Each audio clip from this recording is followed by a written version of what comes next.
हिंद दोस्तों, हमने अपने पिछले 3 वीडियो में ये देखा कि सेल्सफोर्स क्या होता है, सेल्सफोर्स को सीखना क्यों ज़रूरी, क्यों सीखना चाहिए। हमने देखा कि क्लाउड स्टोरेज क्या होता है, हमने देखा कि सेल्सफोर्स के 3 फ्लेवर कौन से हैं। तो आपने इन सारी चीज़ों को देख लिया, लेकिन मैं चाहता हूँ कि मैं 4-5 पॉइंट ऐसे मैं उसको हाईलाइट करूँ कि सेल्सफोर्स के बारे में, कि उसके बेनिफिट क्या हैं, जिससे कि आपको जो है टेक्निकल टर्म में समझ में आ जाए कि हाँ, ये टेक्निकली जो है इसका ये बेनिफिट है। तो मैं आपको बताता हूँ 4-5 पॉइंट ऐसे कौन से हैं जिससे कि आप जो है इनको जो है समझ सकते हैं। यहाँ पर मैंने 5 पॉइंट डाले हैं जिससे आप चीज़ों को बहुत ही आसानी से समझ सकते हैं। मैं हर एक पॉइंट को क्लियरली जो है एक्सप्लेन करूँगा कि इसका क्या मतलब है। पहला पॉइंट है लोअर कंप्यूटर कास्ट। इसका क्या मतलब है? इसका यही मतलब है कि जैसे हमें कोई और एप्लीकेशन चलाने के लिए हमें अपने सिस्टम में दूसरे सॉफ्टवेयर इंस्टॉल करने पड़ते हैं, हमें उन इंस्टॉल करने पड़ते हैं, हमें उनको मेंटेन करना पड़ता है। उसके लिए हमें क्या है, हमें जा हमें जो है हाई प्राइस के लैपटॉप चाहिए, हमें हाई मेमोरी की चाहिए, हमें उसमें जो है हाई रैम 16 GB 32 GB जो है उसकी रैम की आवश्यकता है। लेकिन यहाँ पर क्या है, आपके पास अगर 4 GB रैम का भी सिस्टम है, 8 GB रैम का भी सिस्टम है, तो आप चीज़ों को बहुत ही स्मूथली जो है रन कर सकते हैं। आपका लैपटॉप 20-25 हज़ार 30 हज़ार का भी है, तब भी आप यहाँ पर आसानी से जो है काम कर सकते हैं। लेकिन वही जब दूसरी चीज़ें आपको इंस्टॉल करनी पड़ेंगी जो हाईली परफॉर्म जो है सॉफ्टवेयर होते हैं, तो आपके पास 4 GB 8 GB अगर रैम है तो आपको बहुत सारी प्रॉब्लम होती है। प्रॉब्लम ये होती है कि आपका सेकंड पॉइंट है परफॉर्मेंस। अगर आपका कंप्यूटर जो है 4 GB 8 GB रैम का है तो आपका सिस्टम जो बहुत स्लो चलने लगता है। लेकिन यहाँ पर ऐसा कुछ भी नहीं है। अगर आपका सिस्टम 4 GB रैम का भी है तो यहाँ पर परफॉर्मेंस में कुछ भी आपको इशू नहीं है। क्यों? क्योंकि सारी चीज़ें जो है क्लाउड पर स्टोर हैं। जो सारी चीज़ें हम एक्सेस कर रहे हैं क्लाउड से एक्सेस कर रहे हैं, हमारे लोकल में कुछ स्टोर ही नहीं है। इसलिए जो है इसका परफॉर्मेंस जो है डाउन नहीं होता है दूसरे एप्लीकेशन के मुकाबले, दूसरे सिस्टम के मुकाबले।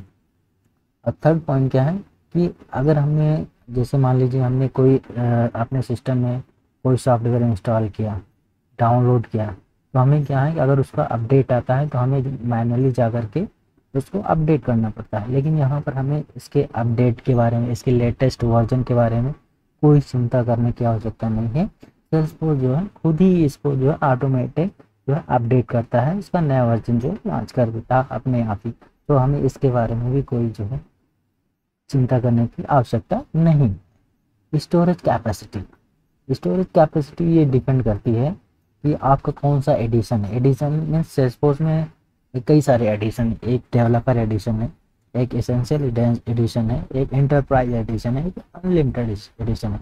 तो आपका जो एडिशन है उस एडिशन के बेस पर जो है आपकी जो है कैपेसिटी जो है डिसाइड होती है कि हाँ आपको जो है कितना चाहिए। मतलब जैसे कि आपको 4 आदमी कहीं जाना है तो आप कोई छोटी मतलब 4 सीटों वाली कार ही हायर करेंगे। मान लीजिए आपको 20 आदमी जाना तो आपको एक बस जो है हायर करनी पड़ी। कैपेसिटी मतलब यही है कि आपको जितनी आवश्यकता है आप उस एडिशन के आप वो एडिशन ले लीजिए जिससे आपका जो है काम चल जाए। डिवाइस इंडिपेंडेंट, आप ऐसा नहीं है कि आप केवल एक ही डिवाइस से, अपने ही सिस्टम से आप उस एप्लीकेशन को एक्सेस कर सकते हैं, ऐसा कुछ भी नहीं है। आप उसको कहीं भी किसी भी डिवाइस से जो है एक्सेस कर सकते हैं। कैसे? जैसे मान लीजिए मैं एक एग्जांपल देता हूँ कि आप कोई एप्लीकेशन डेवलप कर रहे हैं अपने सिस्टम में, आपने कई सारे सॉफ्टवेयर इंस्टॉल किए हैं उसके लिए, लेकिन पता चला अचानक कि आपका सिस्टम जो है क्रैश हो गया। अब आपने जो भी डेवलपमेंट किया था, जो भी चीज़ें आपने की थी, वो क्या हो गया, आपका सिस्टम ओपन ही नहीं हो रहा है, वो आपको मिल नहीं रहा। इतना आपको इतना मतलब डर आ गया कि अब आप क्या होगा, अब कैसे आप उस चीज़ों को फिर से आप गेन करेंगे। अगर आपका सिस्टम क्रैश हो गया, ओपन नहीं हो रहा है, तो ये बहुत सारी प्रॉब्लम आती है। लेकिन डिवाइस इंडिपेंडेंट का मतलब ये है कि बाई चांस आपका सिस्टम ख़राब भी हो जाता है तो आप किसी दूसरे के सिस्टम में जाइए और सिंपली जो है यहाँ पर ब्राउज़र में जाकर के login.salesforce.com यहाँ से क्लिक करिए और अपना पासवर्ड, यूजर नेम और पासवर्ड यहाँ से डालिए और सिंपली क्लिक कर दीजिए। आपका जो भी डेटा है आपका बैकअप आ जाएगा। तो सबसे बड़ा फ़ायदा यही है कि हमारा जो डेटा है वो लॉस नहीं होगा यहाँ से। सबसे बड़ा फ़ायदा है क्योंकि वो सारी चीज़ें क्लाउड पर स्टोर है, जहाँ पर हम चीज़ों को इंटरनेट के ज़रिए जो है एक्सेस करवा रहे हैं। तो ये सबसे बड़ा हमारा फ़ायदा है सेल्सफोर्स को यूज़ करने का, और ये परफॉर्मेंस वाइज भी बहुत ही बेटर है। तो ये सारे की पॉइंट्स हैं जो मैं इस वीडियो में हाईलाइट करना चाहता, जिससे लोगों को ये पता चले कि हाँ, कि सेल्सफोर्स को यूज़ करना कितना आसान है, कितना ईजी है। धन्यवाद दोस्तों।